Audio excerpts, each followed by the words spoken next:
नमस्कार साथियों, स्वागत है फिर से आप सभी का एक नए पेपर एनालिसिस के अंदर। साथियों, आप सभी ने काफी लंबे समय से इंतजार किया है कि यूपीएससी सीएससी पेपर 2022 का एनालिसिस किया जाए। साथियों, आज वो आपकी जो घड़ी का जो समय था वो हो चुका है, यानी कि आपके इंतजार की घड़ी खत्म होती है और आज हम फाइनली जो है यूपीएससी सीएससी पेपर 2022 का एनालिसिस करने वाले हैं आपके सामने। देखिएगा साथियों, आप लोग सोच रहे होंगे कि सर आप काफी लंबे समय पहले जो है, यानी कि आज के लगभग 2 साल पहले आपने एक शॉर्ट वीडियो डाला था और उसमें आपने कमिटमेंट किया था कि आपको पूरा एनालिसिस करवाया जाएगा, लेकिन सर आपने 2 साल में एनालिसिस क्यों नहीं करवाया 2022 का पेपर। देखिए साथियों, मैं यूपीएससी के प्रत्येक पेपर का एनालिसिस करवाऊंगा आपको, जहां से यानी कि अगर मैं बात करूं 2001 से 2023 तक के जो जितने भी कंप्लीट पेपर्स है उन सारे पेपर्स का मैं एनालिसिस करवाने वाला हूं आपको इसी चैनल के ऊपर। सर राजस्थान वाला जो चैनल है आपका, इसी के ऊपर जो है मैं आपको एनालिसिस करवाऊंगा पूरा यूपीएससी के पेपर्स। लेकिन साथियों, पहले क्या था, मैं शुरुआत कर दिया था पेपर एनालिसिस करवाने की, लेकिन आप लोगों का जो प्यार था वो बढ़ नहीं रहा था। और आप लोगों को पता है कि जब तक प्यार आप और मान सम्मान जब तक आपका मिलेगा नहीं, तब तक आपके लिए कोई टीचर क्यों मेहनत करेगा, बताओ।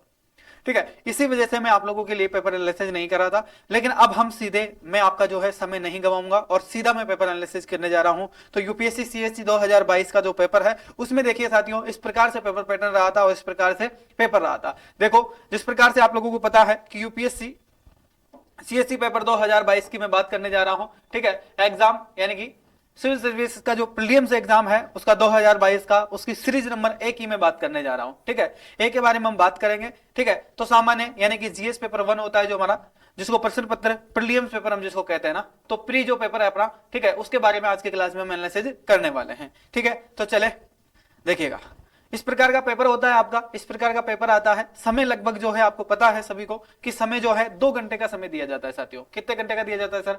2 घंटे का समय दिया जाता है मुन्ना। 2 घंटे के अंदर ही पेपर सोल्व करना होता है। सर कितने नंबर का होता है? सर ये 200 नंबर का होता है आपके लिए। कितने नंबर का दिया जाता है मुन्ना? 200 नंबर का पेपर है। ठीक है, तो प्रीलिम्स पेपर आपका 200 नंबर का होता है। कितने घंटे का है सर? 2 घंटे का। यानी कि मैं बात करूं तो कितना, 120 मिनट का। कितना? 120 मिनट का। सर क्वेश्चन कितना आवा है? क्वेश्चन ही में बेटा 100 आवा है। कितना क्वेश्चन आवा है? 100 क्वेश्चन आवा है। और 100 क्वेश्चन को कितने मिनट में करना होता है? 120 मिनट में करना होता है। ठीक है, तो चले अब आप देखेंगे किसके अंदर बता दूं क्या, इसके अनुदेश बता देता हूं एक बार कि क्या क्या जो है आप किन किन चीजों को आपको फॉलो करना होता है, किन किन चीजों को जो है आपको पता होना चाहिए। प्रारंभिक परीक्षा होने के तुरंत बाद में आपको इस परीक्षण पुस्तक जो है उसकी पड़ताल अवश्य कर लेनी चाहिए, क्योंकि इसमें से कोई भी कटा छपा जो प्रश्न है या आदि इत्यादि जो चीजें हैं वो सारी चीजें क्या होनी चाहिए, यानी कि एग्जैक्ट सही होनी चाहिए। ठीक है, इस चीज की आपको पहले जांच कर लेनी है। दूसरी बात यह है कि मार्कशीट और उत्तर पत्रिका जो है उसमें उचित स्थान पर रोल नंबर का परीक्षण अनुक्रमांक जो है ABCD या D जो है उसको बिना किसी चूक के जो है उसको भरना है आपको। सबसे पहली जिम्मेदारी आपकी है। ठीक है, इस परीक्षा पुस्तक के अंदर दिए गए कोष्टक में अपने अनुक्रमांक लिखने हैं। यहाँ पर आपके रोल नंबर लिखे जाते हैं। ठीक है, क्या लिखे जाएंगे यहाँ पर? आपके रोल नंबर लिखना है आपको ना, पता रहेगा ना आपको यहां से।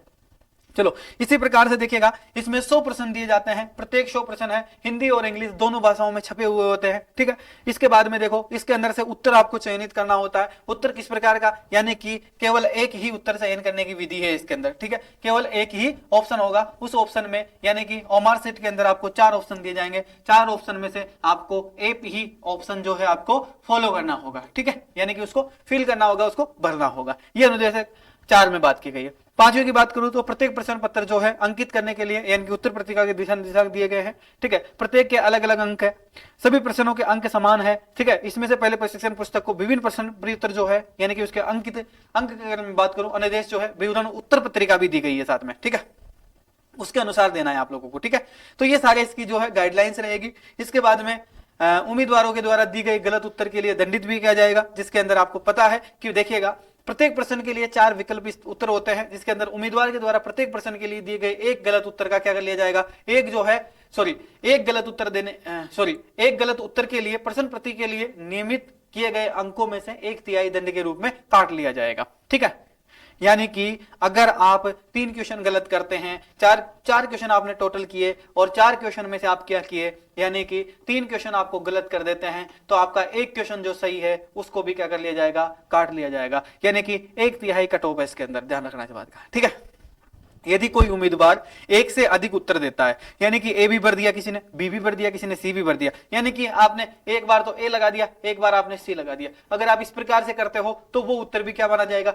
गलत माना जाएगा। क्या माना जाएगा, गलत उत्तर माना जाएगा। ठीक है, इसके लिए भी क्या करना पड़ेगा, वही 1/3 जो है दंड आपको दिया जाएगा। इसके बाद में देखो, यदि उम्मीदवार द्वारा कोई भी प्रश्न पत्र जो है हल नहीं किया जाता है, अर्थात उम्मीदवार द्वारा उत्तर नहीं दिया जाता है, तो उस प्रश्न के लिए भी कोई दंड नहीं दिया जाएगा। अगर आप किसी कोई भी प्रश्न आपको नहीं आ रहा है तो उसको आपको छेड़ना नहीं है। अगर आप नहीं छेड़ते हैं तो आपको कोई भी दंडित नहीं करेगा, लेकिन अगर आप छेड़ देते हो तो फिर आपको दंड चुकाना पड़ेगा भाई। ठीक है, चलो तो आज के क्वेश्चन की पहली शुरुआत हम कर लेते हैं। ये आपका यूपीएससी प्रीलिम्स पेपर 2022 का प्रथम क्वेश्चन था, जिसके अंदर देखिएगा ये आया था आपके इकोनॉमिक्स का। पहला क्वेश्चन था आपका इकोनॉमिक्स का ए सीरीज के अंदर। देखो ठीक है, कई पेपर्स में अलग अलग है क्वेश्चन, आप मिला लेना जब भी आप एनालिसिस करो। ठीक है, और वैसे अगर इसका पीडीएफ चाहिए तो आपको पता है कि मेरा व्हाट्सएप नंबर आप लोगों के पास में होंगे ही सही। ठीक है, एक बार नंबर दे दूं क्या, दे दो सर, एक बार नंबर दे दो आपके। ठीक है, देखिएगा मेरे नंबर है 98 28 22 82 और 55।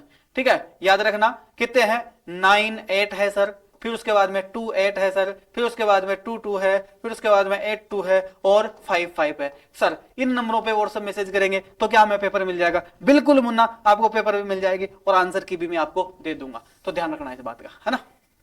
तो जिसको भी पेपर चाहिए, पीडीएफ चाहिए और इसकी आंसर की चाहिए, वो मेरे से क्या कर लेगा, व्हाट्सएप पर मैसेज करेगा। चलो क्वेश्चन की शुरुआत कर दूं क्या, बहुत जल्दी पढ़ना है अपन को ना, जितना जल्दी अगर आप इसको करोगे उतना ही टाइम कम लगेगा, आपका भी समय व्यर्थ ना जाए, मेरा भी ना जाए। देखो, तीव्रता और वित्तीय प्रपत्र और तीव्रता जो ऋण सुविधा है उसमें से निम्नलिखित में से किसी एक के द्वारा उधार दी जाने का उपबंध से संबंधित है। देखो किससे संबंधित है बताओ। देखे पहला देखो इसके अंदर दिया गया है एशियाई विकास बैंक, अरे ना ऐसा तो हो ही नहीं सकता। अंतरराष्ट्रीय मुद्रा कोष ये भी नहीं देता, हाँ ये जरूर।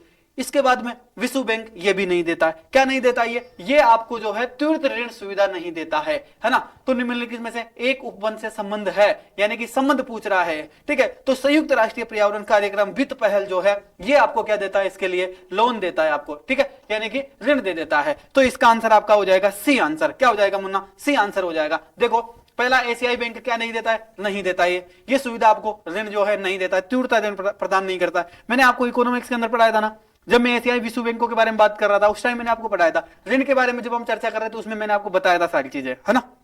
तो देखो इसके अंदर अंतरराष्ट्रीय मुद्रा कोष ये भी आपको नहीं देता है, एशियाई विश्व बैंक ये भी नहीं देता है, विश्व बैंक भी नहीं देता, तो फिर कौन देता है सर, इसमें संयुक्त राष्ट्रीय पर्यावरण कार्यक्रम वित्त पहल, यानी कि इसका आंसर हो जाएगा आपका सी आंसर राइट हो जाएगा सर इसका। ठीक है, बिल्कुल सी आंसर हो जाएगा। इसके बाद में देखो दूसरा इकोनॉमिक्स का फिर एक सवाल हो रहा था आपके सामने, उसके बारे में देखो।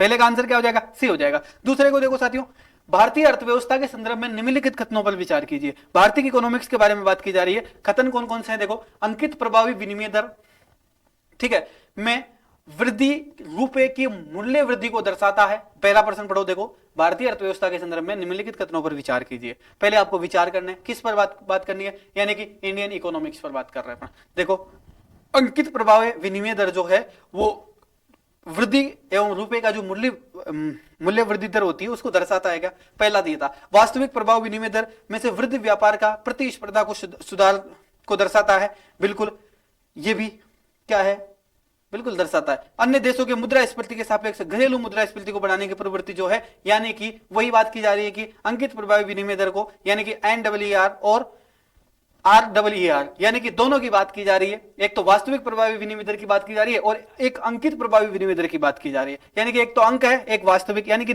वास्तविक है, रियल है एक तो, और एक अंकित की गई है। ठीक है, तो ये दोनों क्या करती है, अन्य देशों में मुद्रास्फीति के सापेक्ष घरेलू मुद्रास्फीति को बढ़ाने के लिए प्रवृत्ति क्या करती है, यानी कि अंकित प्रभावी विनिमय दर और दूसरी जो है वास्तविक प्रभावी विनिमय दर के बीच के वर्तमान अपसरण को उत्पन्न कर सकती है। क्या, बिल्कुल इसमें स्पष्ट, यानी कि अंकित प्रभावी विनिमय दर भी क्या करती है इसमें, बिल्कुल राइट आंसर है इसका कि अंकित विनिमय दर भी जो है इसको क्या करती है, प्रभावित करती है, बिल्कुल सही है। दूसरा वास्तविक प्रभावी विनिमय दर भी क्या करती है, इसमें वृद्धि का व्यापार का प्रतिस्पर्धा क्या करती है, सुधार करती है। ठीक है, इसमें मूल्य वृद्धि को दर्शा देती है। ठीक है, इसलिए क्या हो जाएगा इसका आंसर, अगर हम बात करें तो फर्स्ट और सेकंड दोनों राइट है। ठीक है, तीसरा जो है अपसरण उत्पन्न कर सकती है, ऐसा नहीं है, उपसरण उपसत नहीं करती है। तो देखो इसमें पहला आपका आंसर क्या हो जाएगा, इसमें आपका केवल 1 और 2, यानी कि इसका आंसर क्या लगा दूंगा मैं, इसका आंसर हो जाएगा साथियों आपके ए।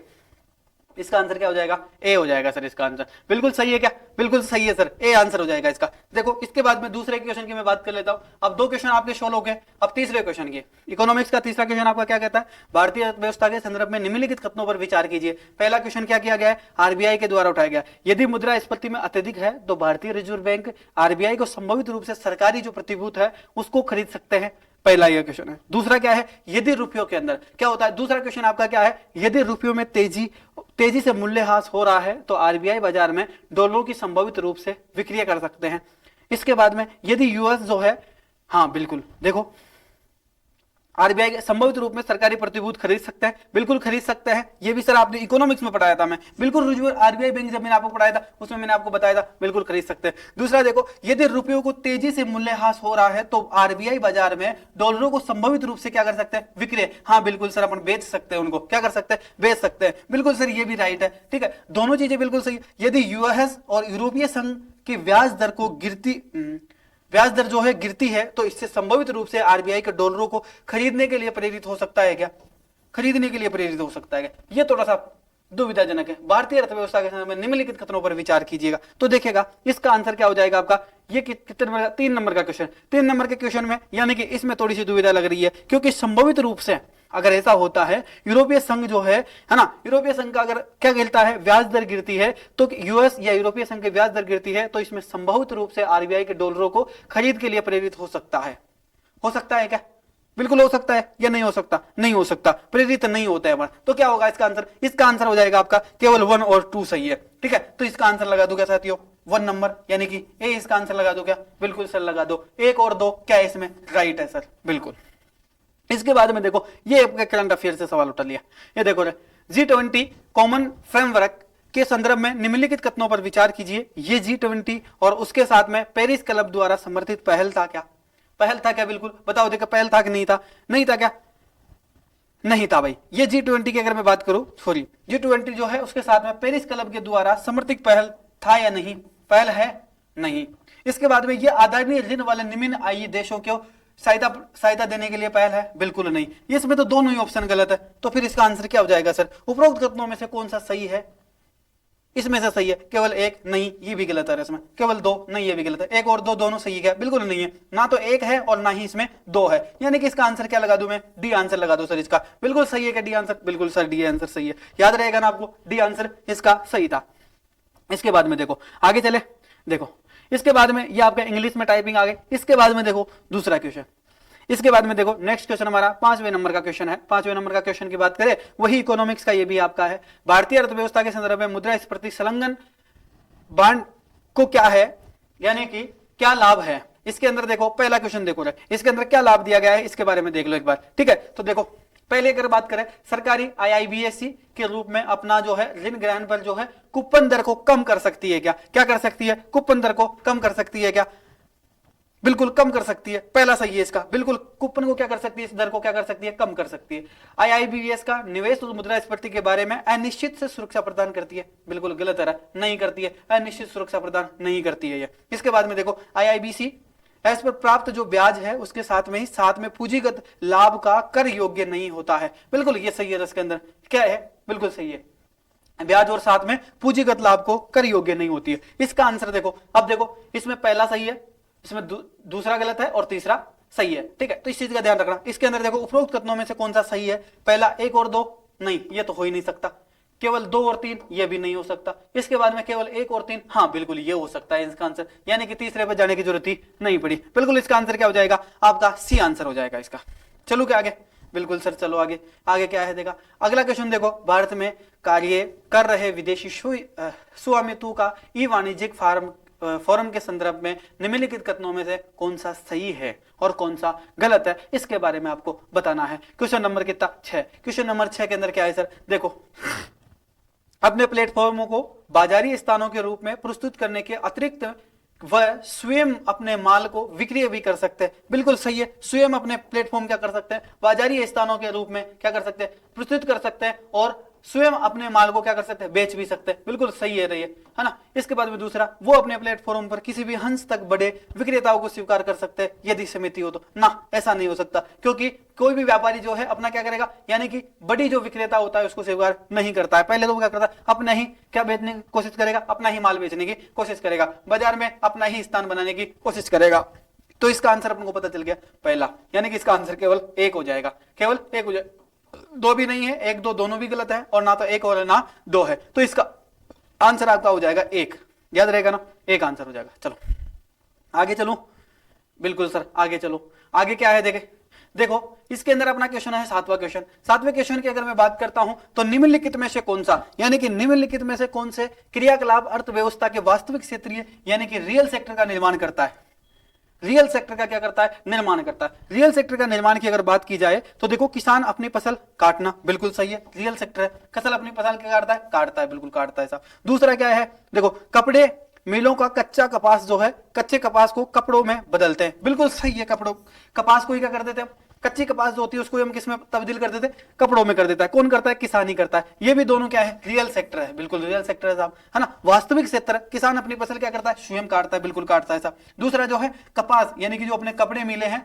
उसके अंदर कच्ची कपास से क्या बना देते हैं, कपड़े बना देते हैं, बिल्कुल ये भी सही है साहब। इसके बाद में देखो, किसी वाणिज्यिक बैंक को किसी व्यापारी कंपनी को धनराशि उधार देना, ना, ऐसा संभव ही नहीं हो सकता। वाणिज्यिक व्यापारी जो है उसको क्या है, किसी भी व्यापारी कंपनी जो है, व्यापारी की जो कंपनी होती है उसको धनराशि उधार नहीं देता है, वो क्या नहीं देता है, नहीं देगा, वाणिज्यिक व्यापार नहीं देगा, व्यापारी कंपनी को नहीं देता। तीसरी बात देखो, किसी भी कॉर्पोरेट निकाय, देखो इसके अंदर देखो एक चीज बताऊं मैं आपको, रियल सेक्टर यानी कि इसका संबंध बताना है अपन को ना। तो देखो वाणिज्यिक बैंक जो है, व्यापारी कंपनी, यानी कि इसका आपस में संबंध तो है दोनों का, लेकिन रियल नहीं है दोनों का। ये कोई जरूरी नहीं है कि वाणिज्यिक बैंक जो है व्यापारी कंपनियों के लिए ही बनाया गया है, यानी कि वो इन्हीं को ऋण देगा, ऐसा नहीं है। इसलिए देखो, किसी भी कॉर्पोरेट निकाय को विदेश में रुपए अंकित मूल्य का बांड जारी करना होता है, बांड जारी करना होता है, बिल्कुल ये भी होता है, लेकिन ये भी क्या है, रियल सेक्टर का उदाहरण नहीं माना जाएगा। क्यों नहीं माना जाएगा, क्योंकि इसमें रुपए अंकित मूल्य ब्रांड की बात की जा रही है, ठीक है। तो निकाय जो है, कॉर्पोरेट जो निकाय है वो विदेशों के अंदर बात की गई है। तो इसका आंसर अपन बात करेंगे तो देखो दोनों गलत है, तो इसके अंदर क्या हो जाएगा, एक और दो सही है, तो इसमें ऑप्शन में ढूंढ लेते, केवल एक और दो क्या है, सही है, तो मैं इसका आंसर ए लगा सकता हूं क्या, बिल्कुल सर, सातवें में आप ए लगा सकते हो, ठीक है। तो इसका आंसर आपका हो जाएगा सातवें ए हो जाएगा, ठीक है क्या। आगे चलूं, अगले क्वेश्चन पे चलूं क्या। देखो अगला क्वेश्चन फिर आपका जो है संचार माध्यमों की बात की जा रही है। देखो, भारत के संदर्भ में हाल ही में जन संचार माध्यमों के अवसर पर चर्चित अप्रत्यक्ष संतरण को निम्नलिखित में से कौन सी एक स्थिति सर्वोत्तम जो है, सर्वोत्तम रूप से क्या करती है, प्रतिबंध करती है। क्या करती है भाई, प्रतिबंध करती है। देखो रे, क्वेश्चन ही बहुत बड़ा आ गया है, तो प्रतिबंध करती है, बिल्कुल करती है प्रतिबंध। देखते हैं एक बार इसको, ठीक है, क्या करती है, प्रतिबंध करती है। क्वेश्चन नंबर कितना, 8। क्वेश्चन नंबर 8 की बात करें, देखो क्या करती है, अप्रत्यक्ष संतरण, बिल्कुल आपको दिख तो रहा है ना, क्लियर क्वेश्चन दिख रहा है ना आपको, देख लो एक बार। देखो अब पढ़ते हैं क्वेश्चन को, याद रखना किसकी बात करनी है। देखो क्वेश्चन इतने बड़े होते हैं और आंसर भी इतने बड़े होते हैं कि पहला पढ़ते पढ़ते दूसरा भूल जाएंगे, लेकिन ऐसा नहीं करना। इसमें देखो यूपीएससी का पेपर सोल्व करने का सीधा सीधा तरीका बताऊं क्या, सीधा सीधा बता दोगे, गुरुजी बता दो, बिल्कुल बिल्कुल बता दो गुरुजी, एग्जाम देनी है, बता दोगे, मेरी कसम बता दो, किसी को नहीं बताऊंगा, बता दो, बिल्कुल बता देता हूं। देखो रे, इसमें जब भी अपने यूपीएससी का पेपर आपको जब भी सोल्व करना हो या आपको देने जाना हो तो आपको एक चीज ध्यान रखनी है। इसमें देखो, इसमें कितनी बड़ी लाइन लिखी हुई है, इतनी बड़ी लाइन लिखी हुई है, यहां से लेकर सर यहां तक लिखी हुई है। कितनी लाइन लिखी हुई है, 3 लाइन लिखी हुई है सर। 3 लाइन की बात करें तो बहुत सारे शब्द हो गए सर, बिल्कुल हो गए साहब। देखो इसमें आपको एक चीज ध्यान रखनी है, इसमें पूछा है कि भारत के संदर्भ में हाल ही में जनसंचार माध्यम, एक तो ये चीज याद रखनी, जनसंचार माध्यम की बात की थी उसने, माध्यम में अवसर चर्चित अप्रत्यक्ष अंतरण की बात कर रहा है। अप्रत्यक्ष यानी कि जिसका कोई प्रत्यक्ष प्रमाण नहीं हो, अंतरण की बात कर रहा है, जिसमें से निम्नलिखित में से कौन सी एक स्थिति जो है सर्वोत्तम प्रतिबंध करती है। क्या करती है, एक चीज आपको इसमें याद रखनी है, प्रतिबंधित करती है, सबसे ज्यादा क्या करती है, प्रतिबंधित करती है। आपको 2 चीजें ध्यान रखनी है। अब देखो इस क्वेश्चन को बिल्कुल शॉर्ट बना दिया गया अपने लिए, क्या बना दिया, जनसंचार माध्यम याद रखना है, अप्रत्यक्ष अंतरण याद रखना है और एक प्रतिबंध याद रखना है अपन को ना। तो इसके अंदर अब इस क्वेश्चन को जो है हल करने में अपन को क्या हो जाएगी, आसानी हो जाएगी, बिल्कुल सर आसानी हो जाएगी। कैसे हो जाएगी, देखो अब अपन को 2 चीजों का ध्यान रखना है, जनसंचार, अप्रत्यक्ष और प्रतिबंध के बारे में। देखो कोई भी भारतीय कंपनी जिसे किसी भी विदेश उद्योग में निवेश किया हो और उसे अपने निवेश पर मिलने वाले लाभ और उससे बाहरी देशों को जो है कर अदा करती है, बिल्कुल सर कर अदा करती है, यानी कि प्रतिबंधित करती है। क्या प्रतिबंधित करती है, सर्वोत्तम रूप से क्या करती है, प्रतिबंध करती है, बिल्कुल नहीं करती है। क्या नहीं करती है, प्रतिबंध नहीं करती है। भारतीय कंपनी हो जिसको किसी भी विदेश में जो है क्या करनी है, निवेश कर रही है, और वो निवेश जो है अपने मिलने वाला जो लाभ है उसके बाहरी देशों को क्या करेगी, कर अदा। ऐसा नहीं हो सकता भाई, अगर भारत में कोई कंपनी काम कर रही है तो भाई वो पाकिस्तान को कर क्यों अदा करेगी, भाई नहीं करेगी ना, बिल्कुल गलत है तो, है ना। तो प्रतिबंधित क्या करेगा, नहीं करता साहब। दूसरी बात देखो, कोई विदेशी कंपनी जिसने भारत में निवेश किया हो और अपने निवेश से मिलने वाले लाभ पर अपना आधारभूत देश को कर अदा कर रहे हो, यानी कि अपने देश को कर अदा कर रहे हो, तो यह भी क्या बात है, संभव नहीं मानी जाती कि नहीं, ऐसा नहीं हो सकता। क्योंकि किसी देश में अगर आप काम कर रहे हो, मान लो आप आपके घर से बाहर जाके काम कर रहे हो, ठीक है, अब आप पड़ोसी को थोड़ी पैसे दोगे भाई, हाँ, घर घर अगर आप काम कर रहे हो, किसी के लिए कमा रहे हो, मेहनत कर रहे हो, ठीक है, तो आप किसको दोगे, घर वालों को जरूर दे सकते हो, यानी कि अपने देश को तो दे सकते हैं लेकिन दूसरे देश को नहीं दे सकते। तो अगर आपने किससे पैसे कमाए, अपने पास वाले पड़ोसी से पैसे कमाए हैं, तो आपके जो पास वाला जो पड़ोसी है उसको पैसे देने की जरूरत नहीं है, ठीक है। तो देखो यहां पर क्या है, कोई भी विदेशी कंपनी भारत में निवेश कर रही है और निवेश के लिए मिलने वाला जो लाभ है उसके आधारभूत देश पर कर अदा कर सकती है, बिल्कुल क्या कर सकती है, अपने आधारभूत यानी कि मिलने वाले लाभ पर अपने आधारभूत देशों को क्या कर सकती है, कर अदा करती है। नहीं, ऐसा भी नहीं हो सकता। आधारभूत देशों को वो क्यों कर अदा करेगी, क्योंकि वो तो जिस देश में काम कर रही है उसी देश में देगी वो तो, ठीक है। इसके बाद में देखो, तो बी ऑप्शन भी आपका गलत हो जाएगा। इसके अंदर क्या ना, तीन चीजें याद रखनी थी ना, एक तो संचार याद रखनी था, और एक क्या चीजें अप्रत्यक्ष याद रखना था आपको ना, ठीक है, अप्रत्यक्ष, और एक आपको प्रतिबंध याद रखना था। इसी प्रकार से देखो तीसरे ऑप्शन में देखो, तीसरा ऑप्शन बता दो गुरुजी। तीसरे ऑप्शन की बात करूं तो कोई भी भारतीय कंपनी जो किसी भी बाहरी देश के अंदर मूर्त संपत्ति खरीदती है और उसका मूल्य बढ़ने पर उन्हें बेच देती है, तो प्राप्त को भारत के अंतरित कर देती है, यानी कि भारत को किस प्रकार का कर देगी, अंतरित कर नहीं देगी भाई। उसका मूल्य बढ़ गया तो वो भारत को वो कर नहीं देगी, यानी कि जब पैसा भारत में आएगा ही नहीं उस कंपनी का। अगर मान लो कोई व्यक्ति अमेरिका जाके सेटल हो गया, अमेरिका में उसने एक भूमि खरीदी, और वो भूमि खरीदी तो वो यहां से भारत से जब जाएगा तो भारत में जो पैसा है, भारत में उसका जो पैसा था उसको अमेरिका के डॉलर्स में तब्दील कराएगा, वहां पर जाकर वो भूमि खरीदेगा। जब वो भूमि खरीद लेगा तो उस टाइम तो उसने क्या दिया था, कर दिया था। लेकिन ऐसा नहीं हो सकता, जब उस भूमि का मूल्य बढ़ जाएगा, उस मूल्य बढ़ने के बाद में उसके पास में, यानी कि उसने यहां से कितने 10 रुपए लेके गया, वहां जाके उसके 50 रुपए हो गए, तो उस 50 रुपए का कर भारत को नहीं देगा भाई वो। तो तीसरा ऑप्शन भी क्या हो जाएगा, गलत है, क्योंकि प्रतिबंध नहीं करता भाई इस चीज के लिए, ठीक है, कि तू भारतीय नागरिक है तो भारत को कर देना पड़ेगा, ऐसा संभव नहीं है, ठीक है। चलो ये भी सही है सर। इसके बाद में देखो, कोई भी विदेशी कंपनी का शेयर जो है अंतरित करता है, कोई भी विदेशी कंपनी है और उसका जो शेयर है उसको अंतरित करते हैं, और ऐसे शेयरों को भारत में स्थित परिसंपत्ति से अपना वस्तुगत जो मूल्य है उसका व्यवधान उत्पन्न करता है। बिल्कुल इसमें सही बात की गई है। कुछ विदेशी कंपनियां जिसके अंदर अपना शेयर डाला गया है, उस शेयर को, ऐसे शेयर को भारत में स्थित परिसंपत्ति, यानी कि अपना कोई भारत का व्यक्ति है, एक बाहर की कंपनी है, जैसे मान लो एक फेसबुक कंपनी है, ठीक है। अब फेसबुक कंपनी ने क्या किया, फेसबुक कंपनी ने एक काम किया कि फेसबुक ने उसमें क्या कर लिया, मैंने शेयर खरीद लिया, मैंने शेयर कर लिया, मैं कहां रहता हूं, इंडिया में रहता हूं। अब मैंने उस शेयर तो खरीद लिया, यानी कि मैंने जब पैसा दिया उस कंपनी को तब भी मैंने क्या किया, सरकार को कर अदा किया। उसके बाद में जब मैं उसको बेचूंगा और बेचने के बाद जब वापस मेरा पैसा जो है, परिसंपत्ति जो मेरी परिसंपत्ति जो है वो वापस मेरे पास आएगी, तब भी मुझे क्या करना पड़ेगा, कर अदा करना पड़ेगा। ये मुझे प्रतिबंध करता है, क्या करता है, प्रतिबंध करता है। बिल्कुल सही बात है कि आपको देना ही पड़ेगा। क्यों देना पड़ेगा, क्योंकि आप उस देश के नागरिक हो, उस देश में रहते हो, उसका ट्रांजेक्शन किससे किया आपने, उससे अंतरराष्ट्रीय ट्रांजेक्शन किया, तो अंतरराष्ट्रीय आपको कर देना पड़ेगा। तो इसके लिए क्या करना पड़ेगा, मुझे प्रतिबंध हूं मैं, इसके लिए मुझे देना ही पड़ेगा। तो इसका आंसर आपका राइट हो जाएगा, डी आंसर हो जाएगा। याद रहेगा ना, ऐसे ही पेपर सोल्व किए जाते हैं, ठीक है। अब आप कहोगे सर इतना टाइम लगेगा क्या, 1 मिनट का ही समय दिया गया है मुझे तो, क्योंकि 120 मिनट तो सारी है, 20 मिनट तो वैसे ही खत्म हो जाती है। अब मुझे तो क्या करना है, यानी कि मुझे तो केवल कितना ध्यान रखना है, 100 क्वेश्चन पर, यानी कि 100 मिनट ही मिलेगी। तो साथियों उसके लिए आपको क्या करना पड़ेगा, उसका कोई चारा नहीं है क्या सर, नहीं, चारा तो है साथियों। क्या चाह रहा है, देखो आपको जब भी जो है पेपर सोल्व करना है, उसके अंदर आपको थोड़ी सी पढ़ने की जो स्पीड है ना, वो आपको यूपीएससी की प्रिपरेशन के दौरान ही पढ़ने की स्पीड बढ़ानी चाहिए, ठीक है। मैं तो हमेशा से मेरे स्टूडेंट जो है महिंद्रा आईएएस एकेडमी में जितने विद्यार्थी तैयारी करते हैं ना, सबसे पहले मैं उनको एक ही चीज सिखाता हूं कि आप पहले तो क्या करना सीखो, किसी भी चीज को पढ़ना सीखो, पढ़ने का तरीका आपका अच्छा होना चाहिए, ठीक है। इसके बाद में देखो, किसी अगले क्वेश्चन पर बात कर लेते हैं। किसी संगठन या कंपनी द्वारा दिए गए व्यय के संदर्भ में निम्नलिखित कथनों में से कौन सा सही है, कौन सा सही है, ये पूछ रहा है भाई। ये क्या पूछ रहा है, सही है, इसके बारे में जवाब देना। किसी संगठन या कंपनी द्वारा किया गया व्यय को क्या करना है, मैं पानी पी लेता हूं, आप लोग एक बार दोबारा से उसको पढ़ लो, क्या करना है आपको, पढ़ लेना है केवल, ठीक है। इसके बाद में देखो, क्वेश्चन नंबर कितना था अपना? क्वेश्चन नंबर सर आपका 9वां था। ठीक है, तो 9वें के अंदर क्या क्या पूछा गया है? किसी भी संगठन या कंपनी द्वारा दिया गया व्यय के बारे में बताना है आपको ना, तो सही है या नहीं है ये बताना है।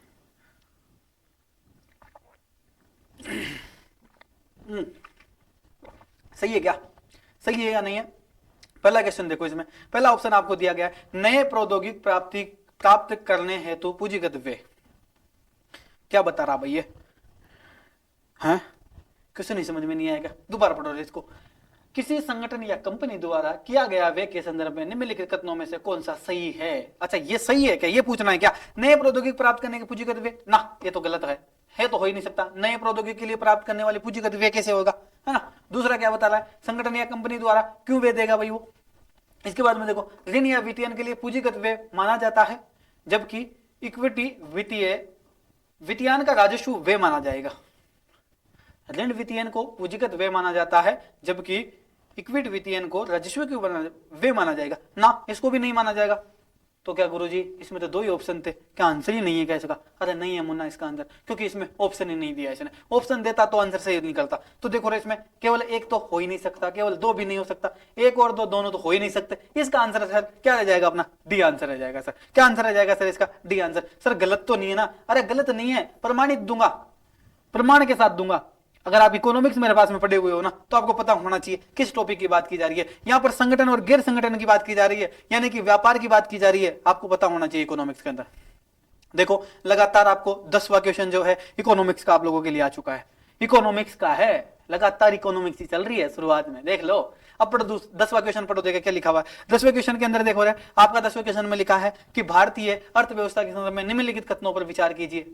अच्छा, भारतीय अर्थव्यवस्था के संदर्भ में बात करनी है क्या? चलो देखो, घरेलू वित्तीय बचत का एक भाग सरकारी ऋण ग्रहण के लिए जाता है। बिल्कुल जाता है साहब, ऋण ग्रहण के लिए बिल्कुल जाता है। सर ने बताया था, बिल्कुल मैंने बताया था आप लोगों को कि किसके लिए जाता है, कितना परसेंट? 1% भाग जो है किसके लिए जाएगा? ऋण ग्रहण के लिए जाएगा। बिल्कुल सही जाएगा साहब ये तो। इसके बाद में दूसरा क्या है? नीलामी में बाजार से संबंधित दरों पर जारी दिनांकित प्रतिभूतियां आंतरिक ऋणों का एक बड़ा घटक होता है ना। बड़ा घटक कैसे हो जाएगा भाई? नीलामी के बाजार संबंध में दरों को जारी दिनांक और प्रतिभूतियां आंतरिक ऋण एक बड़ा घटक होता है ना, होता है नहीं होता है, ऐसा हो ही नहीं सकता। तो ये क्या हो जाएगा? गलत हो जाएगा। इसका आंसर सर क्या हो जाएगा? इसका आंसर सर एक ही हो जाएगा, आंसर हो जाएगा ए, यानी कि केवल एक हो जाएगा। कंप्लीट है ना? बिल्कुल सर कंप्लीट है। इसके बाद अगले क्वेश्चन की बात कर लो क्या? बिल्कुल सर कर लो ना, अगले क्वेश्चन के लिए तो बनाया है। देखो अगला क्वेश्चन कितने नंबर का? 11 नंबर का। इसको देखो, निम्नलिखित कथनों पर विचार कीजिए। निम्नलिखित क्वेश्चनों पर क्या करना है? विचार करना है। इसमें क्या लिखा हुआ है? HN न्यायालय समिति की रिपोर्ट के अनुसार न्यायालय का अवमानन अधिनियम 1971 पारित किया गया था क्या? हाँ पारित किया गया था, अवमान्य अधिनियम। ये तो पता ही नहीं है भाई, राइट हो सकता है क्या? दूसरा देखें, भारत का संविधान उच्चतम न्यायालय और उच्च न्यायालय को अपने अवमानन के लिए दंड देना है तो शक्ति प्रदान की गई है क्या? बिल्कुल आंसर तो सही है, पहला भी सही बता रहा है, क्योंकि अधिनियम 1971 पॉलिटिकल साइंस में जब हमने शुरुआत में पढ़ा था तो मैंने आपको बताया था, है ना।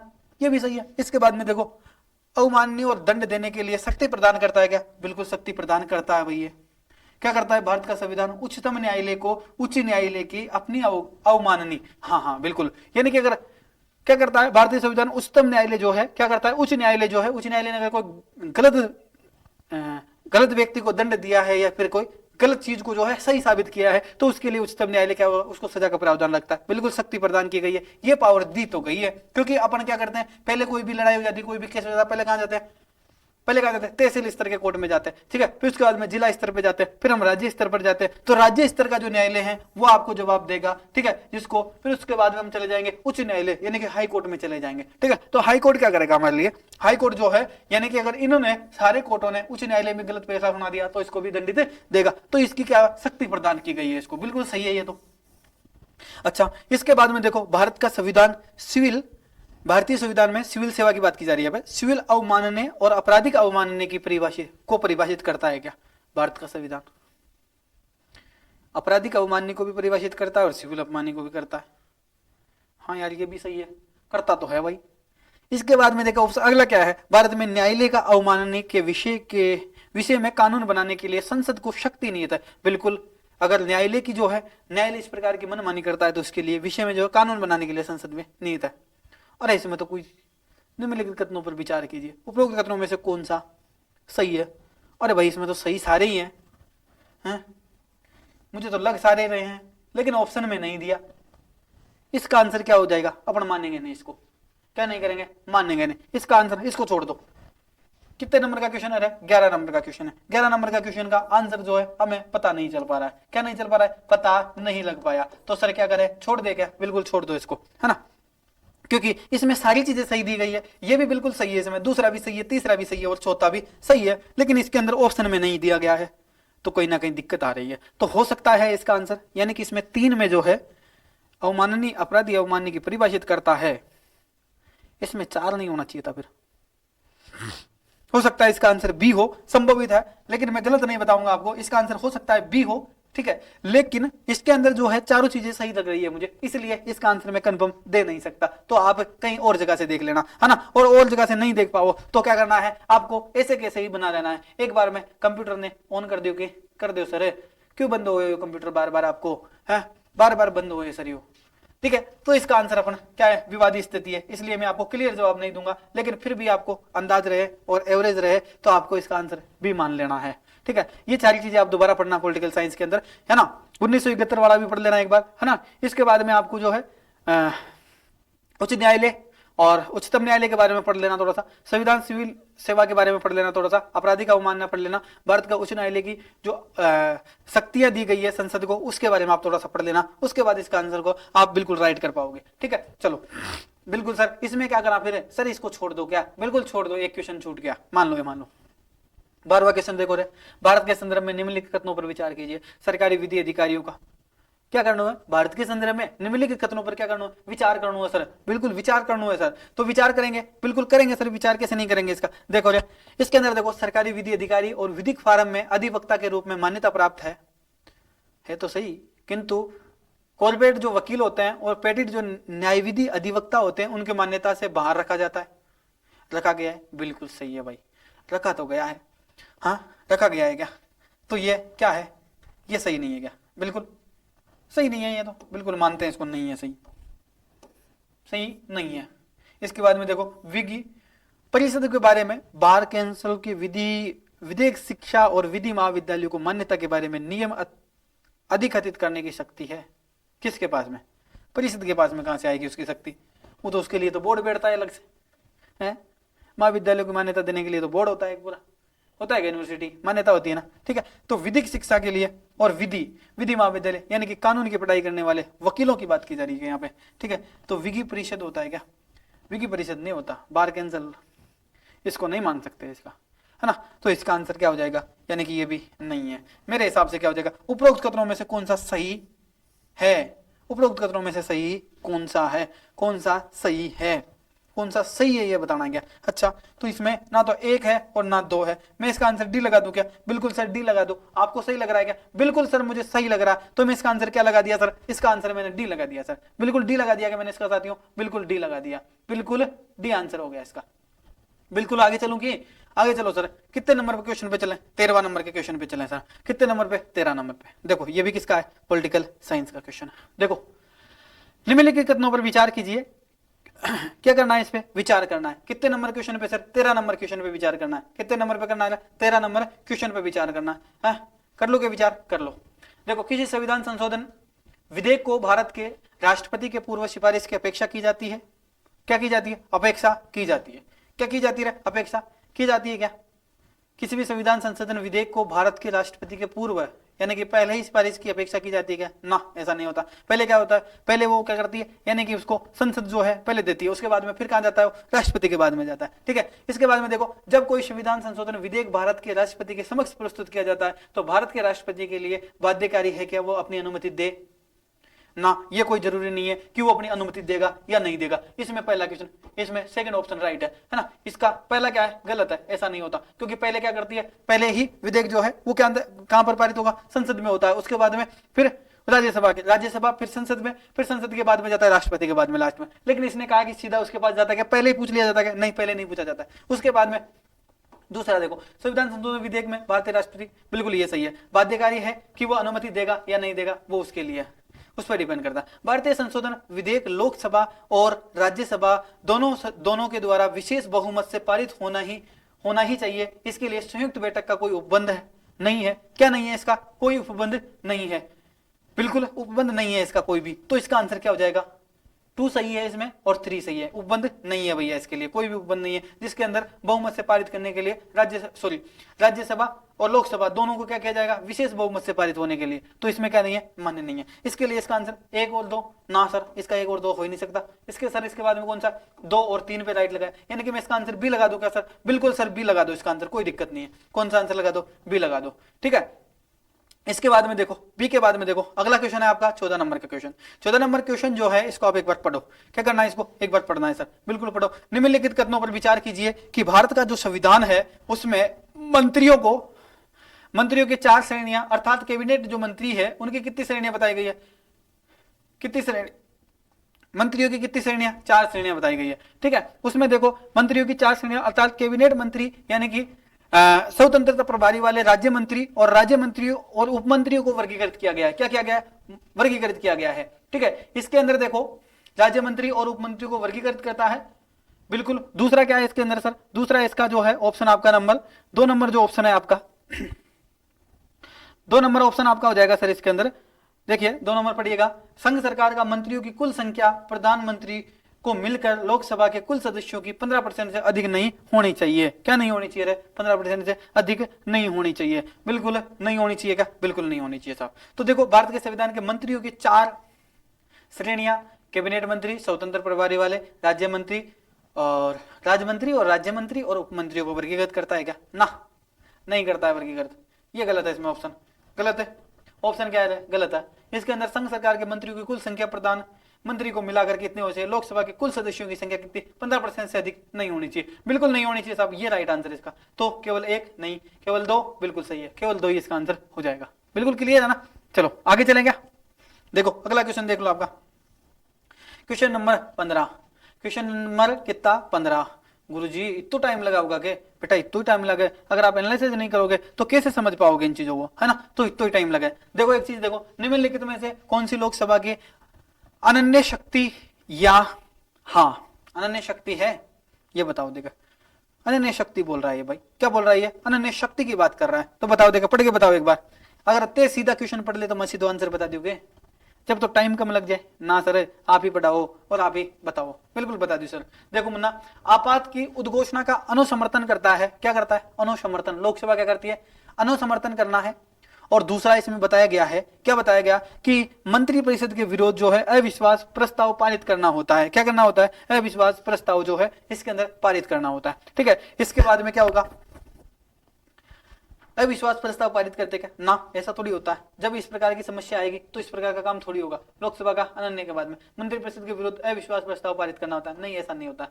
आपात की उद्घोषणा में अनुसमर्थन करना है, बिल्कुल ये तो हो सकता है। इसके बाद में भारत के राष्ट्रपति पर महाभियोग चलाना, बिल्कुल ये भी सही है। तो इसका आंसर क्या हो जाएगा रे? इसका आंसर क्या हो जाएगा सर? इसका आंसर सी लगा दोगे क्या? बिल्कुल सर, इसका आंसर कौन सा लगा देंगे? इसका आंसर सी लगा देते हैं। 1 और 3 बिल्कुल राइट है।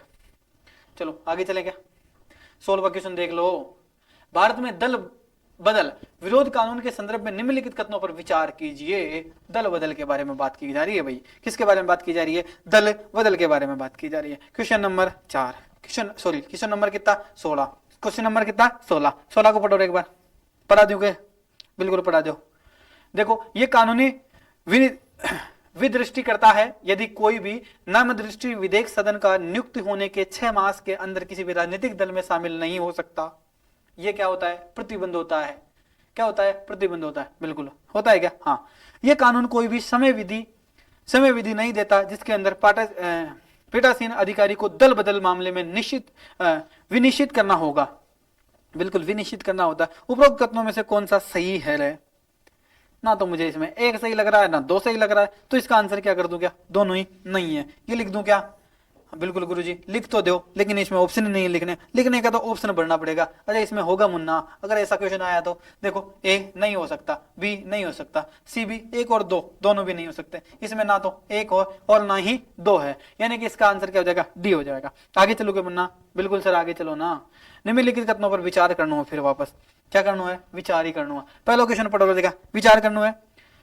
देखो निम्नलिखित कथनों पर क्या करना है, विचार करना है, आप लोगों को विचार करना है। भारत के महानियोग के अंदर भारत के सिलिसाइटर जनरल ही सरकार के एकमात्र अधिकारी होते हैं जिन्हें भारत के संसद की बैठकों में भाग लेने की अनुमति होती है। क्या होती है? भाग लेने की अनुमति होती है। भाग लेने की अनुमति होती है क्या? बिल्कुल सर, इसको अनुमति होती है साहब। भारत के महान्यायविधि और भारत का जो सेक्रेटरी जनरल होता है, यानी कि सेक्रेटरी जनरल जिसको बोलते हैं, उस जनरल को सरकार के एकमात्र अधिकारी होता है, एकमात्र सरकारी गवर्नमेंट अफसर होता है जिसको संसद में बैठक में क्या होनी थी? अनुमति होती है भाग लेने की। वो भी उसके अंदर क्या करता है? पार्टिसिपेट करता है। सब ध्यान रखना इस बात का, है ना। दूसरा क्या है इसमें मुन्ना? दूसरा इसमें देखो, भारत में संविधान के अनुसार भारत का महान्यायवादी अपने त्याग पत्र देता है जब वो सरकार जिसने उसको नियुक्त किया है वो उसको इस्तीफा देता है। भारतीय संविधान के अनुसार भारत के महान्यायवादी, बिल्कुल महान्यायवादी अपना त्याग पत्र किसको देता है? जिस सरकार ने उसको नियुक्ति दिलाई है उसी सरकार को क्या कर देगा? जो इस्तीफा देता है, यानी कि त्याग पत्र दे देगा। बिल्कुल सही है। इसका आंसर क्या कर देंगे? यानी कि ए और बी दोनों सही है, यानी कि 1 और 2 सही है। तो इसका आंसर हो जाएगा आपका केवल 1 नहीं, केवल 2 नहीं, 1 और 2 दोनों क्या है? सही है। तो दोनों सही, यानी कि इसका आंसर कर देंगे अपन सी आंसर कर देंगे मुन्ना। इसका क्या आंसर कर देंगे? सी। इसके बाद में देखो अगला, भारत में न्यायालयों द्वारा जारी रिट के संदर्भ में निम्नलिखित कथनों पर विचार कीजिए।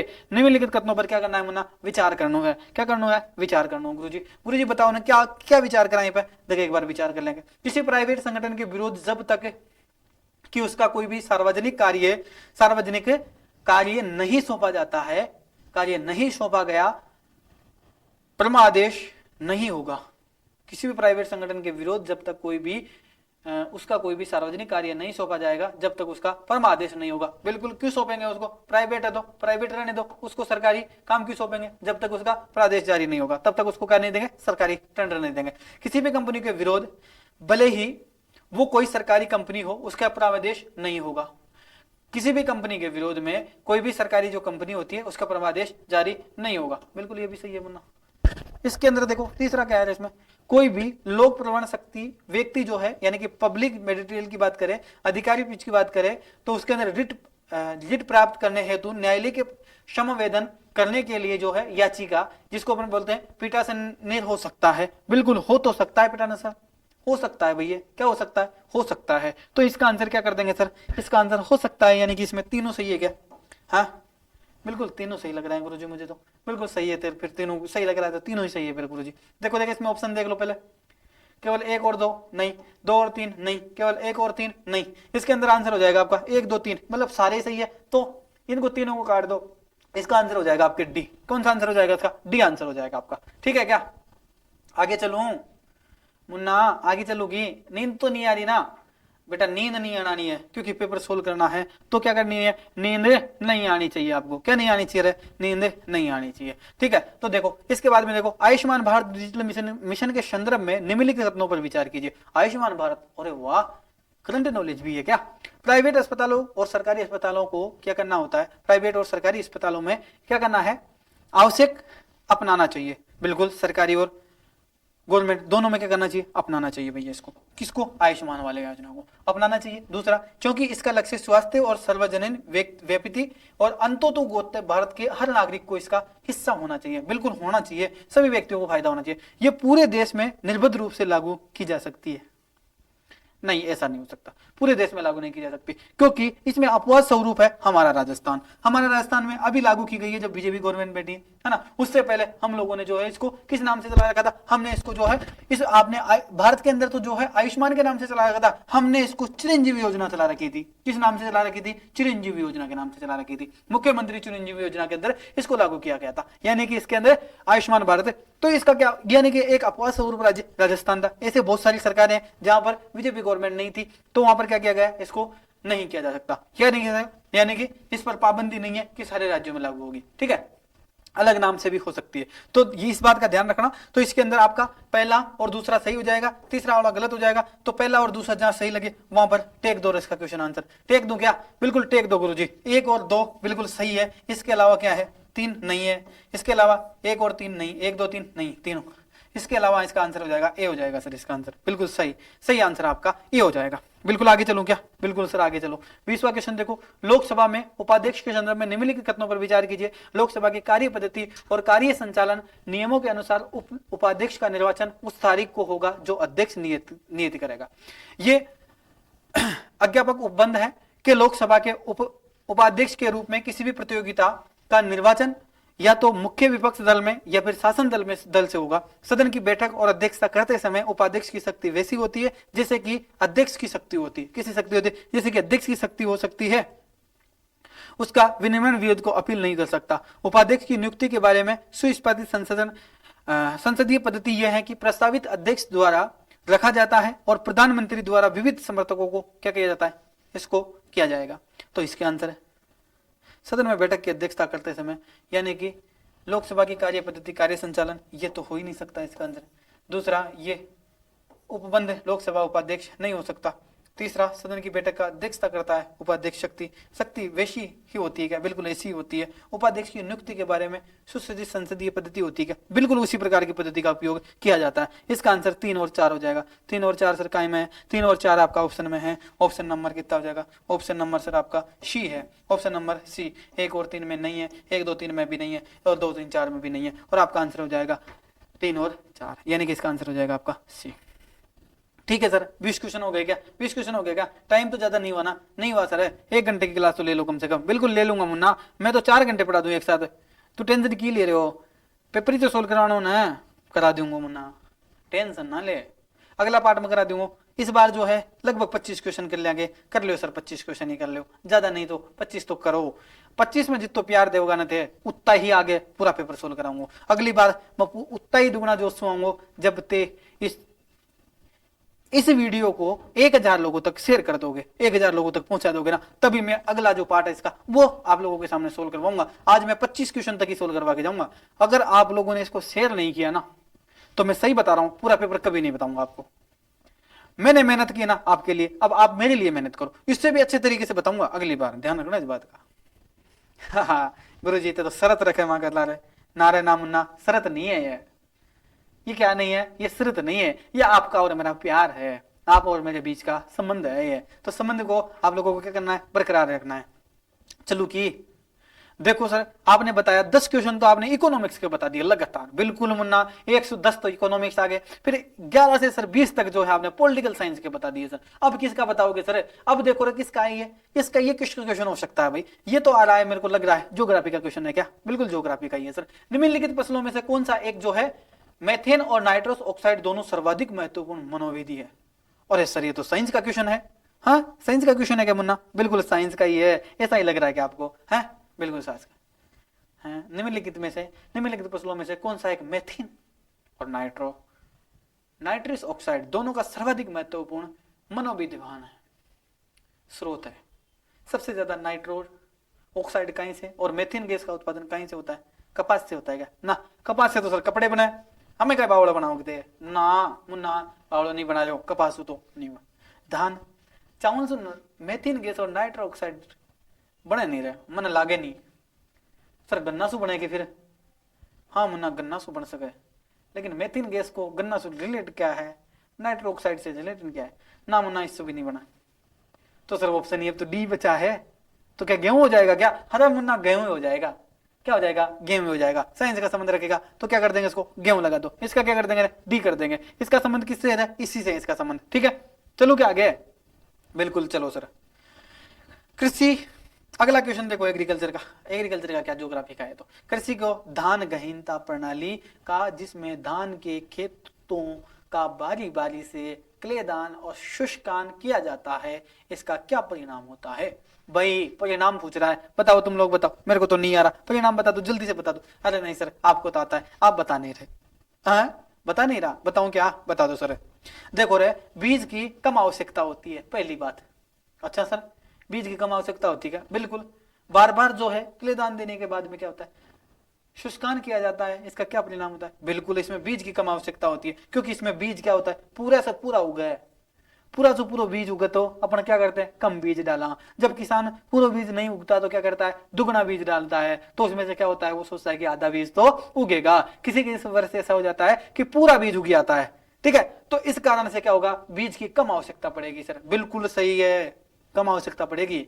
मेथेन का कम उत्पादन होता है क्या है, मेथेन का गेहूं से संबंध था, अभी थोड़ी देर पहले पढ़ा हमने। तो इसका कम उत्पादन होता है क्या ना, बिजली की कम खपत होती है क्या, हाँ बिल्कुल, बिजली की भी कम क्या होती है, खपत होती है। जब धान गहन प्रणाली के साथ में की जाती है तो इस समय क्या होता है, एक तो बीज कम लगता है, यानी कि ओरने की जो पद्धति होती है उसमें क्या होता है, पूरी धान उगेगी, पूरी धान उगेगी ना। दूसरी, बिजली की खपत कम क्यों होगी, क्यों हो जाएगी, क्योंकि एक पानी इसको पहले ही पिला दिया गया और दूसरा पानी तो पिलाना सीधा। और वैसे क्या करना पड़ता था, वैसे आपको एक पानी पहले पिलाना, पहले आपको क्या करना पड़ता था, भूमि को गीला करने के लिए पानी पिलाना पड़ता था, फिर उसको उगने के बाद में फिर उसको पानी 15 या 20 दिन बाद में आपको पानी पिलाना होता था। इसलिए आपकी बिजली की खपत क्या हो जाएगी, कम हो जाएगी सर। तो इसमें खर्चा भी कम हो जाएगा क्या सर, बिल्कुल खर्चा भी कम हो जाएगा। तो इसका आंसर क्या लगा दे सर, 1/3 कहां दिख रहा है, केवल 1/2 नहीं, हो ही नहीं सकता।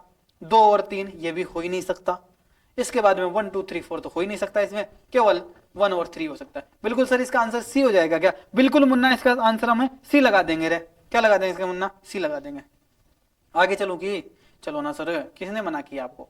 देखो, पश्चिमी अफ्रीका के निम्नलिखित झीलों में से कौन सी एक सूख कर जो मरुस्थल में बदल गई है, सूख कर पश्चिमी अफ्रीका में। और भाई विश्व लेवल ज्योग्राफी से क्वेश्चन पूछो, देखो कितना प्यारा क्वेश्चन है। पश्चिमी अफ्रीका जो है उसमें निम्नलिखित झीलें जो है उनमें से कौन सी एक सूख कर मरुस्थल में तब्दील हो गई है। और भाई मरुस्थल के अंदर तब्दील हो गई है। एक झील है जिसका नाम क्या है, जो कि किस में तब्दील हो गई है, मरुस्थल में बन गई है। देखा पहले देखो तो लेक विक्टोरिया झील, नारे इसमें तो पानी है भी। लेक फागुलविन, इनमें भी पानी है, थोड़ा सो है कि पानी है इसमें भी। इसके बाद में लेक आगुट, इसको नाम तो सुनेड़ो है लेकिन इनमें पानी का बारे में जानकारी नहीं है, ये शुष्क यार, शुष्क है या फिर सूख गई है। इसके बाद में लेक बाल्ट, अरे इसमें भी पानी है। अरे क्लियर आंसर पता चल गया रे सर, क्या हो गया, क्लियर आंसर पता चल गया। लोक विक्टोरिया झील में क्या है, पानी है सर इसमें भी। लोक फागुलविन में भी क्या है, अभी पानी है सर इसमें भी। इसके बाद में लोक आगट का नाम तो सुना था लेकिन इसमें पानी नहीं है, इस बात का पता नहीं था मतलब। इसके बाद में लोक बाल्ट का क्या था, इसमें भी पानी है सर। यानी कि इसमें से एक ही नाम ऐसा लग रहा है मुझे जिसमें पानी नहीं है। तो इसका आंसर लगा देते हैं अपन, सूख गई रहे, इसका नाम क्या था, लोक आगोट। विश्व ज्योग्राफी से क्वेश्चन बना लिया है मुन्ना। देख कितो एग्जामिनर कितो इंटेलिजेंट है आपसे, है पूछना चाहिए तो पानी की में और पूछ लियो सूखो की है। देख लो अब कितो समझदार है ना एग्जामिनर। तो इस बात को ध्यान रखजो कि एग्जामिनर कुछ भी पूछ सके। तो पढ़ना ध्यान से पढ़ना मुन्ना, और ध्यान से ऐसे पढ़ना, शुष्क भी पढ़ना है, सूखो हुए भी पढ़ना है, और गीलो भी पढ़ना है, और पानी है वो भी पढ़ना है। तो ध्यान रखना। इसका आंसर कर दूं क्या, सी, बिल्कुल सर इसका आंसर सी कर दो आप। तो चलो हो गया क्या सी इसका आंसर। इसके बाद में देखो रे अगला क्वेश्चन अपना कौन सा है, अगला क्वेश्चन है दक्षिणी भारत। अरे मुन्ना फिर क्वेश्चन आ गया दक्षिणी भारत से। कहां से आ गया मुन्ना, दक्षिणी भारत से क्वेश्चन आ गया। देखो दक्षिणी भारत से क्या क्वेश्चन आया, दक्षिणी भारत में किस नाम दिया, गांडीकोटा घाटी जो है जिसको हम केनियन घाटी के नाम से जानते हैं। केनियन घाटी निम्नलिखित में से, निम्नलिखित नदियों में से किसी एक से निर्मित हुई है। मुन्ना कावेरी नदी भी है क्या, है पूछ तो दक्षिणी भारत के बारे में रहा, दक्षिणी भारत के बारे में पूछ रहा है तो सर इसमें कावेरी नदी का लेना देना आ गया है। कावेरी नदी तो नहीं है, नहीं है क्या, लिख दूंगी, कट कर दूंगी, सही बता कावेरी नदी नहीं है क्या, मैं कट कर रही हूँ देख ले, फिर कर दू, चल मुन्ना कर दे सर। मंजार नदी तो है भाई, वो तो दक्षिण में बहती है सर। चलो इसको तो दक्षिण में बहती है क्या, बहती है, लगा दो सर इसके आंसर। ना सर, पहले नीचे वाली पढ़े, पेनार नदी ना सर, तंगभद्रा नदी ना सर। ये दक्षिणी भारत में पूछ रहा है जिसके अंदर गांडाकोटा घाटी पूछ रहा है सर, यानी कि केनिया के बारे में पूछ रहा है। निम्नलिखित नदियों में से किस एक से निर्मित है ये पूछ रहा सर। सर ये मंजार नदी से निर्मित है सर। इसका आंसर आप भी लगा दो ना, लगा दूं मुन्ना, देख ले गलत हो गए तो। नहीं मुन्ना गलत नहीं है क्या, भी लगा दूं, बिल्कुल लगा देना सर। तो मैंने क्या लगा दिया इसका आंसर, भी लगा दिया मुन्ना, ठीक है। चलो क्या आगे, आगे चलो, हाँ सर चलो यहाँ तक कंप्लीट हो गया। इसके बाद में देखो रे मुन्ना क्वेश्चन बड़ो प्यारो आयो, और क्वेश्चन भी तो गजब आयो कि पूछे ना तू, इतो गजब आयो। और लास्ट क्वेश्चन तो प्यारो आया आप लोगों के लिए कि इसमें क्या है, निम्नलिखित युग्म और विचार कीजिए। क्या बता दिया रे इसने, विचार कीजिए। नामचा बरवा गढ़वाल हिमालय में है क्या? बिल्कुल है। नंदी देवी कहाँ है? कुमकुम हिमालय में है सर। आपने पढ़ाया था हमें, बिल्कुल पढ़ाया था मुन्ना। ज्योग्राफी बहुत प्यारी पढ़ाई बताना है, तो ध्यान नहीं दिया। देखो तुम्हें ध्यान देना चाहो भाई। नमचा बरवा कहाँ था? गढ़वाल हिमालय में। बिल्कुल सर था वहां पे, हमें भी पता है ना, पता था ना आपको? बिल्कुल सर पता है, इसलिए ही तो तुम क्वेश्चन सही कर पा रहे हो। नंदा देवी कहां पर था? सर ये तो कुमाऊं हिमालय में था। बिल्कुल था सर, बताया था सर आपने हमें, बिल्कुल पढ़ाया था बेटा मैंने। इसके बाद में देखो रे, नौका की बात कर रहा है, ये की फोन करे। फोन करने वाला सांस नहीं ले बस, क्लास ले रहा है, एक बार नंबर दे दिया तो ये को मतलब ये थोड़ी है तुम बार बार फोन करेगा। अगर बार बार किसी ने कॉल किया ना, अच्छी बात नहीं लगेगी, ध्यान रखना। क्या करना है? अच्छी बात नहीं लगेगी। केवल पीडीएफ दूंगा, आंसर की दूंगा, और वो भी कहां पे दूंगा? व्हाट्सएप पे दूंगा। व्हाट्सएप मैसेज किया करो, कॉल मत किया करो। जब क्लास लेता रहता हूं तब भी कॉल पे कॉल आए रहते हैं। काहे दिक्कत हो रही है तुम लोगों को? देखो इसके बाद में अपना अगला था, सर ये सिक्किम हिमालय में नहीं है। कहा नहीं रे? सिक्किम हिमालय में नहीं है, तो ये आंसर क्या हो जाएगा? गलत हो जाएगा। है सही सम्मिलित नहीं है, सही सम्मिलित है। उपरोक्त युग में से कौन सा सही सम्मिलित है? सर आपने तो गलत बता दिया मैं। हाँ इसके बारे में पता था क्या तुम्हें? बताओ देखो गलत था क्या ये? जैसे जैसे पढ़ा रहा हूं हाँ करते जा रहे हो ना, पढ़े नहीं ना ध्यान से क्वेश्चन को। देखो रे इसके अंदर देखो, नामचा बरवा गढ़वाल हिमालय में नहीं था क्या? नहीं था सर। नंदा देवी कुमागा नहीं था सर। ये भी कहा था। इसके बाद में कौन सा हिमालय? सिक्किम हिमालय। इसमें सर सही कौन सा लग रहा है? एक ही लग रहा है, उसका क्या नाम था? नोकरिक। वो कहा था? सिक्किम हिमालय के अंदर था। सर इसका आंसर क्या लगाओगे आप? 1 2 ना रे, गलत तो पूछा ही नहीं उसने। मैं गलत पे ध्यान दे रहा था इतनी देर से, मैं सोचा 1 और 2 इसका आंसर हो जाएगा, है ना? तो मैं क्या सोच रहा था कि इसका आंसर ये हो जाएगा। उसके बाद मैंने क्वेश्चन में पढ़ा, नहीं, मैं सोच रहा था नहीं है, और यहाँ पर लिखा हुआ है सही सम्मिलित कीजिए। सही सम्मिलित कौन कौन से ये पूछ रहा है? तो सही में तो ये हो जाएगा, दोनों ही गलत है भाई ये। तो इसमें सम्मिलित कौन सा हो जाएगा? आंसर कहाँ है तीसरा नंबर का? केवल डी। डी आंसर लगा दो सर, बिल्कुल लगा दिया सर आंसर। ये आपके 25 क्वेश्चन कंप्लीट हो गए, है ना? इसके बाद में देखो, अवसर समाचारों पर सुनाई देने वाले शब्द जिसको बोलते हैं लिविटी, यानी कि मोटे तौर पर निम्नलिखित में से किस क्षेत्र की संगत है? इस संगत के बारे में करंट अफेयर्स का टॉपिक है, इसके बारे में अगली क्लास में चर्चा करूंगा। तो गुरुजी अब कहीं छुट्टी करवा को इरादा हो गया? अरे बिल्कुल मुन्ना, कितना टाइम हो गया देखो मैंने बताइए एक बार। टाइम हो गया 1 घंटा को 56 मिनट होगी लगभग। मुन्ना देख एक बात बताते हो, 25 क्वेश्चन है सर, आप 1 घंटा में सोल्व कराया तो मुन्ना बताना धीरे धीरे तो बता रहे हो, आंसर भी तो बता रहे हो, साथ में बताना पढ़ा भी तो रहे हो, बहुत सारी चीजें याद भी तो करवा रहे हो, बहुत सारी चीजें बताना दिमाग में भी तो दे रही हूँ, इसलिए टाइम लग रही हो। नहीं तो 1 घंटा में तो पूरा पेपर खोल देंगे ना सर, ऐसा थोड़ी होता है। उसमें 1 घंटा तो पढ़ने में लग जाओ, बिल्कुल लग जाओ मुन्ना। देखो एक चीज ध्यान रखना, ये था आपका 2022 यूपीएससी सीएससी का पेपर।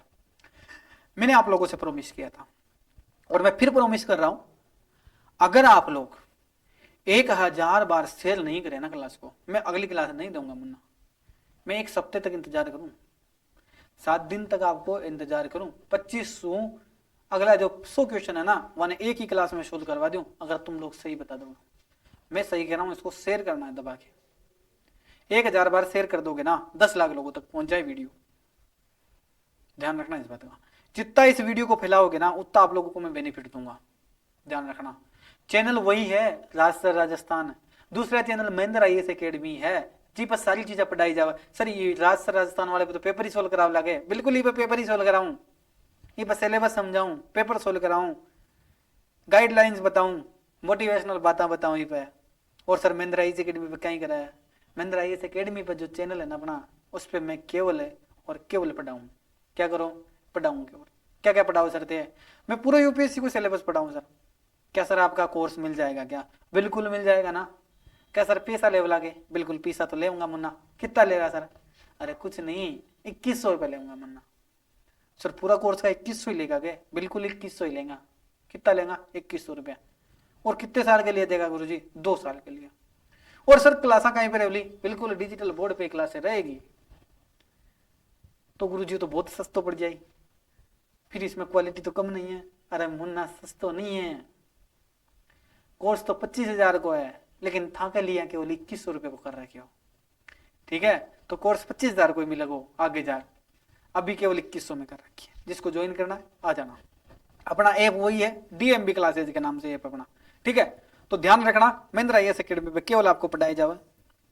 पूरी चीजें, पूरा सब्जेक्ट पढ़ाया जाओ, बिल्कुल सर पढ़ाया जाओ। राजस्थान वाले चैनल पे केवल आपको जो है पेपर एनालिसिस करवाया जाओ, टेस्ट सीरीज जारी की जाओ, टेस्ट भी लूंगा आगे जाए, बिल्कुल अगला एग्जाम के लिए 2024 में जो विद्यार्थी एग्जाम देंगे उनकी टेस्ट सीरीज भी जारी करने वाला हूँ। तो सबसे पहला काम है इस क्लास को आप इतना प्यार, इतना मान सम्मान दो कि मेरा दिल गवाह करे कि मेरे साथियों को, मेरे विद्यार्थियों को मैं क्या करूं, फ्री में जो है बहुत कुछ दे दूं। उनको मैं टेस्ट सीरीज भी दे दूं, प्रत्येक दिन टेस्ट सीरीज लिया है, यहाँ पे मान लो 50 क्वेश्चन लिया है। अरे मुन्ना 1 महीना तक 50 क्वेश्चन लिया है तो कितना क्वेश्चन हो गया तुम्हारे लिए है? 50 क्वेश्चन लिया है, बोल 1500 क्वेश्चन हो गया। अरे 1500 क्वेश्चन से बाहर तो यूपीएससी में कुछ पूछे ही नहीं, पूछे लो तो 100 क्वेश्चन ही, 1500 में कितना क्वेश्चन मिल जाएगा मुन्ना तारे? 1780 क्वेश्चन मिल जाएगा गुरुजी, तो फिर तो मजा ही आ जाएगी, बिल्कुल मजा ही आ जाएगी मुन्ना। लेकिन करनू क्या है सर, मैं आपको कुछ नहीं करना, आपके व्हाट्सएप पे स्टेटस लगाते हो ना रोज आपका, एक दिन मेरा लगा दो, एक दिन इसको जो है यूट्यूब पे जाओ, ये जो शेयर वाला बटन दिख रहा है ना, इसको दबाओ, कॉपी पेस्ट करो और एक दिन जो है मेरा स्टेटस लगा दो बस। और दूसरा काम क्या कर लूं, यूपीएससी का जितना भी आपका कोर्स बना हुआ, बैच बना हुआ हो ना, ग्रुप बना हुआ हो ना, वो मैं शेयर कर दो बस। एक अलावा कहीं कौन चाहिए, एक अलावा फिर मैं सारी चीज मैं ला दे देता हूँ यहाँ पे। तो ध्यान रखना नहीं बात को, बिल्कुल मुझे पूरा भरोसा है आप लोगों पर। अगर पूरा पेपर सोल्व करवाना है ना, अभी 25 क्वेश्चन ही किया है मैंने, ध्यान रखना, पूरा पेपर सोल्व करवाना है तो शेयर तो करना ही पड़ेगा, और करोगे आप लोग। निवेदन है आपसे, और क्या चाहिए बता मुन्ना। तो जो नया विद्यार्थी है ना, चैनल सब्सक्राइब करे बिना नहीं जाओगे, पहले बता दूं। और सबका नाम कमेंट करके जाओ, पहली बार नाम कमेंट करो कि की नाम से आप लोग हो, नाम और राज्य का नाम जरूर कमेंट करना, किस राज्य से देख रहा हूं। तो चलो फिर मैं अगली क्लास में मिलूंगा, तब तक के लिए मुझे अनुमति दे देगा कि हाँ सर अब तो जाओ, खाना खा लियो, बिल्कुल खा लेंगे खाना मुन्ना, पढ़ लियो, बिल्कुल पढ़ लेगा मुन्ना, पढ़ा दो और बिल्कुल मुन्ना पढ़ा देगा। तो अनुमति देगा आगे, दे दो सर। तो जय हिंद और जय भारत और वंदे मातरम। मिलो अगली क्लास में, तब तक के लिए थैंक यू, शुक्रिया और धन्यवाद।